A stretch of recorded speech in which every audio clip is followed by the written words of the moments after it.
안녕하세요. 이야기가 있는 성은당 하경서재 박하경 작가입니다.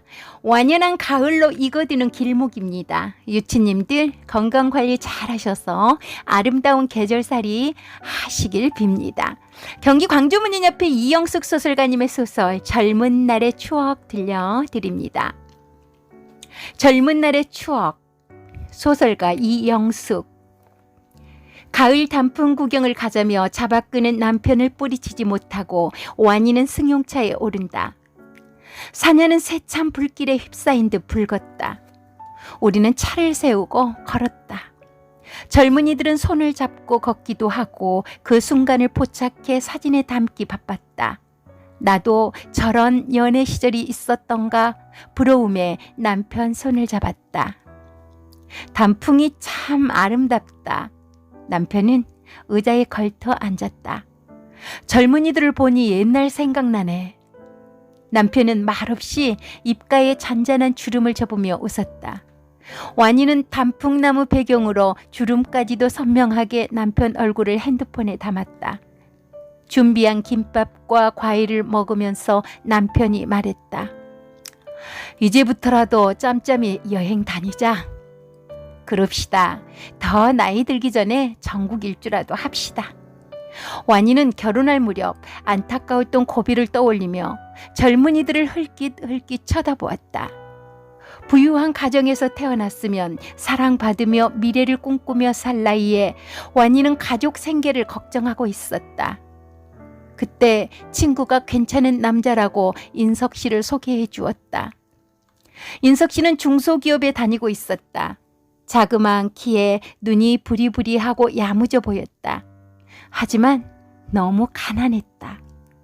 만나면 만날수록 갈등이 생겼다. 헤어지자니 안쓰러워서 머뭇거리고 있을 때 인석 씨가 강원도 1박 여행을 가자고 했다. 수채화가 펼쳐진 듯 화사한 사냐를 바라보면서 바닷가를 거닐었다. 어떤 만남이라도 두둑한 지갑이 있어야 어깨에 힘이 들어간다. 완이는 인석 씨와 저녁을 먹고 식당을 나왔다. 으슥한 어둠이 발길을 더듬거리게 한다. 가로등도 없는 시골 마을, 한참을 걸었다. 희미한 가로등 불빛 속에 붉은색 여인숙 간판이 눈에 띄었다. 인석 씨는 미안해요 하면서 내 손을 잡아당겼다. 긴 머리에 예쁘장한 젊은 여인이 카운터를 지키고 있었다. 주인 여자가 열쇠를 딸그락거리며 앞장서서 방을 안내했다. 골방이었다. 문을 열었다. 양은 주전자를 곁들인 컵 하나가 양은 쟁반 위에 엎어져 있었다. 장틀에는 바퀴벌레가 재빠른 동작으로 자취를 숨겼고 낮은 천장에 색바랜 도배지가 초라했다. 완이는 눈을 감았다. 그리고 나지막이 말했다. 인석 씨, 제가 꿈을 꿀 수 있게 해주세요. 완이를 보고 있는 그 모습이 애처롭다 못해 짠했다. 꿈을요? 무슨 꿈이요? 인석 씨 월급의 반을 매달 저에게 주실 수 있나요? 저를 믿고요. 만약 헤어지게 되면 돌려드릴게요. 인석 씨는 완이를 왈칵 껴안으며 고개를 끄덕였다. 인석 씨 가슴은 뜨거웠다. 이글거리는 눈빛을 외면하면서 눈을 감았다. 완이는 생각이 많아 잠을 이룰 수가 없었다. 동이 텄다. 완이는 일찍 일어나 무작정 마을 한 바퀴를 돌았다. 밭고랑에 아침 이슬을 머금은 고구마 넝쿨이 뒹굴고 있다.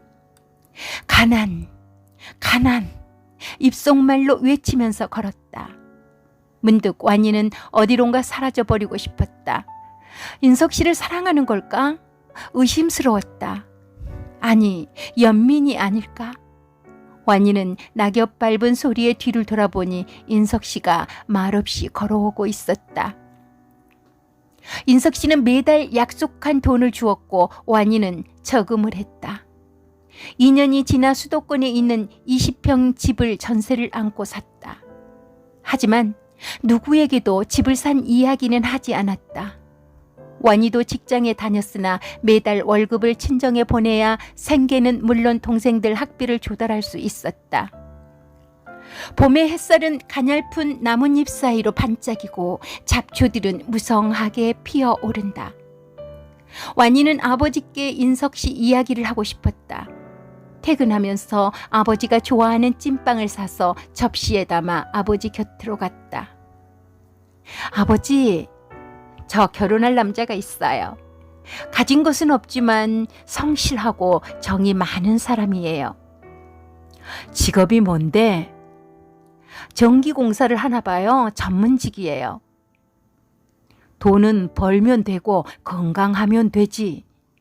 아버지, 이제부터는 월급을 드리지 못할 것 같아요. 죄송합니다. 그동안 내 딸 고생 많았다. 그렇게 하자. 아버지는 미안하신지 나직한 목소리로 말씀하시고 눈길을 돌렸다. 그로부터 1년 동안 차곡차곡 돈을 모아 결혼 날짜를 잡았다. 부모님께서 목화솜으로 이불 한 채를 결혼 선물이라고 주셨다. 고마웠다. 시어머님께 한복과 이불을 선물한 것으로 예물은 끝을 맺었다. 보석처럼 빛나는 하얀 눈이 내리는 날 결혼식을 했다. 신혼여행을 속리산으로 갔다. 저녁을 먹고 차를 마시는 인석 씨를 바라보면서 핸드백 속에서 누런 봉투를 꺼내 탁자 위에 놓았다. 인석 씨는 봉투를 열고 서류를 꺼낸다. 이게 무슨 등기예요? 인석 씨가 주었던 돈 저금해서 전세 안고 산 집문서예요. 그때 인석 씨는 환하게 웃고 있었다. 결혼하고 15일이 지나 인석 씨는 해외로 발령이 났다. 그 무렵 완이는 살롱아 재단사 일을 했다. 인석 씨가 떠나고 일주일 되던 날이었다. 재단실 문 옆에 놓였던 석유 스토브가 넘어져서 불이 났다. 출입문에서 안쪽으로 3m 정도 되는 거리에서 작업을 하던 완이는 삽시간에 시커먼 검은 연기에 휩싸였다. 불길이 천장으로 치솟았다. 완이는 순간 이렇게 죽는다는 두려움에 눈을 감고 숨을 참으며 불길을 뚫고 뛰었다. 재단실을 뛰쳐나오면서 바닥에 쓰러졌다. 머리카락, 블라우스, 스타킹이 불길에 지글거렸다. 직원들이 경악하면서 병원으로 완이를 데리고 갔다. 응급실에서 긴급히 조치했다. 생살 껍질을 도려내는 아픔으로 이를 악물었다. 단지 소독약으로 피부를 닦을 뿐인데도 말이다. 그 와중에 간호사들의 소곤소곤 키득거리는 소리가 들려왔다. 원장님, 이 환자분 속옷 좀 보세요. 왜? 남자 속옷이에요. 완이는 인석 씨가 떠난 후 옷장에서 뒹굴던 인석 씨 팬티를 입었다. 창피해서 눈을 뜰 수가 없었다. 속옷을 보이다니 슬퍼서 눈물을 글썽였다. 눈썹도 머리도 불길에 타고 얼굴은 2도 화상이라고 했다. 붕대를 두른 얼굴로 인석 씨에게 안부를 전할 수가 없었다. 퇴원하고 며칠이 지난 후 손을 좀 다쳤다고 편지를 썼다. 옛날이 이렇게도 선명하게 어제 일처럼 떠오를까?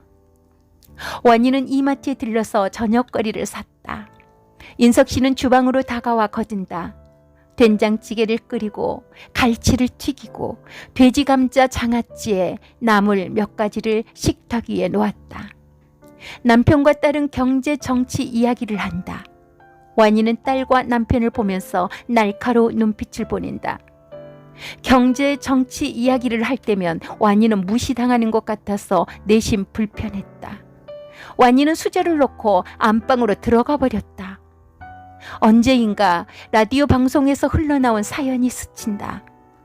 어떤 주부가 아이들을 위해서 자기 삶을 버리고 희생했다는 것, 늘 바빠서 좋아하는 팝송도 듣지 못하고 세월이 흘렀다는 것, 뒤돌아보니 멀리 와 있더라는 것.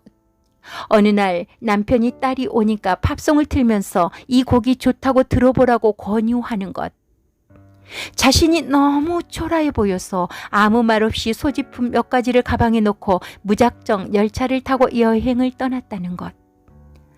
2박 3일로 여정을 끝내고 돌아오는 길이 꿈같은 시간이었다는 것. 혼자만의 시간이 천국이었다는 것. 가족들이 화를 내면서 어디를 갔다 왔느냐고 해서 천국을 다녀왔느라고 했다는 것. 언제 나한테 관심 가진 적이 있느냐고.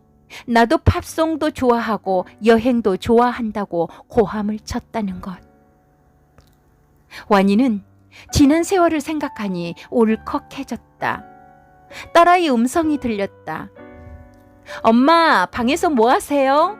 식사하시다 말고 왜 그러세요? 이리 오세요. 싫어. 싫단 말이야. 언제나 엄마를 무시하고 이야기하는 딸도 당신도 싫어. 나도 다 알 수 있는 사건들을 소곤거리는 게 싫어. 엄마 죄송해요. 그런 생각을 하신 줄 몰랐어요. 조심할게요. 식탁 위에 먹다 남은 음식들을 정리하고 설거지를 하는데 남편은 나를 꼭 안으면서 말한다. 이 사람아, 오랜 세월을 함께하면서 아직도 나를 모른단 말이야. 속상했다면 미안해. 등 뒤에서 뜨겁게 느껴지는 체온이 완이의 마음을 눈 녹이듯 녹여버린다. 딸아이가 초등학교 2학년 때 완이는 못다한 공부를 시작했다. 공부하면서 아들을 낳았고 그 아들을 업고 다니면서 검정고시에 합격하고 완이는 원하는 공부를 계속했다. 아들은 오락을 좋아했고 공부는 대충이었다. 완이는 봉사활동을 시작했다. 아들을 자주 봉사 현장에 데리고 다녔다. 아들은 열악한 곳에서 지내는 형과 누나의 모습을 보게 되었다. 오토바이 사고로 장애인이 된 청년. 그는 고3 때 밤중에 친구가 불러서 나갔다가 사고를 당해 언어 장애가 왔고 다리를 절룩거렸다. 어느 아주머니는 부부싸움으로 식탁 모퉁이에 머리를 박아서 정신장애로 미친 사람처럼 중얼거렸다. 삼형제 아이가 똑같은 증상으로 누워있기도 하고 발이 꼬여서 누운 채 지내는 아이도 있었다. 그들은 기저귀를 착용한다. 아무리 청결에 주의해도 악취가 풍긴다.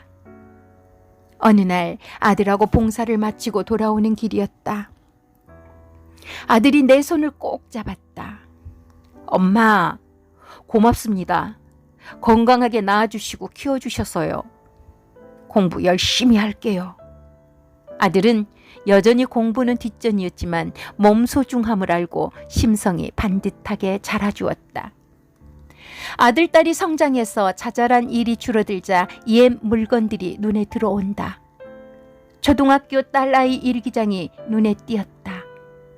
남편이 해외에 있을 때 주고받은 편지도 다시 들춰보며 완이는 잠시 추억에 잠겼다. 세월이 흘러서 환갑에 접어들면 참으로 아름다운 세상이 반기고 있을 거라는 꿈을 꾸며 살았다. 이제 그 나이가 지났다. 몸 구석구석 쑤시고 저리다 허탈감에 휘감긴다. 완이는 생각한다. 남은 내 인생을 어떻게 하면 행복하게 살 건지.